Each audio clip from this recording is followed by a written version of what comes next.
Monsieur le Premier ministre, la survie des Palestiniens privés depuis 2 mois d'aide humanitaire ne tient qu'à un fil.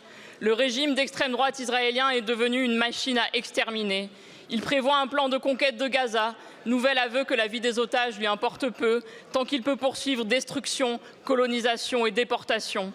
Son armée a jeté sur Gaza l'équivalent de 8 bombes nucléaires, transformant un pays en champ de ruines et de restes humains.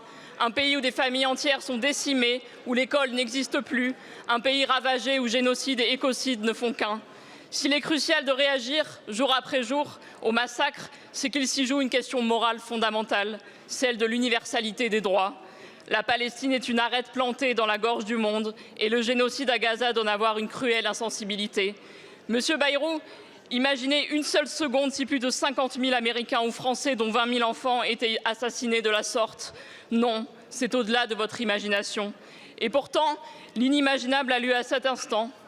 Comment expliquer le silence, la minimisation auquel nos semblables là-bas se heurtent ici autrement que par le racisme qui déshumanise, le racisme qui précède et autorise la mise à mort, le racisme d'un monde occidental laissant des enfants réduits en cendres sans qu'aucune sanction internationale ne soit prononcée.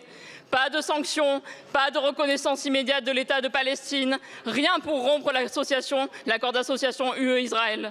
Le criminel de guerre Netanyahou survole même la France en toute impunité, tandis que vos livraisons d'armes s'acheminent vers le pire. Monsieur le Premier ministre, collègues, voilà que la France s'accommode d'un génocide. La liberté d'expression est portée disparue. Procédure Bayon, dissolution d'associations comme Urgence Palestine pour réduire au silence celles et ceux qui refusent la disparition d'un peuple. Monsieur Bayrou, quand la France d'Emmanuel Macron accordera-t-elle aux Palestiniens le droit aux droits humains?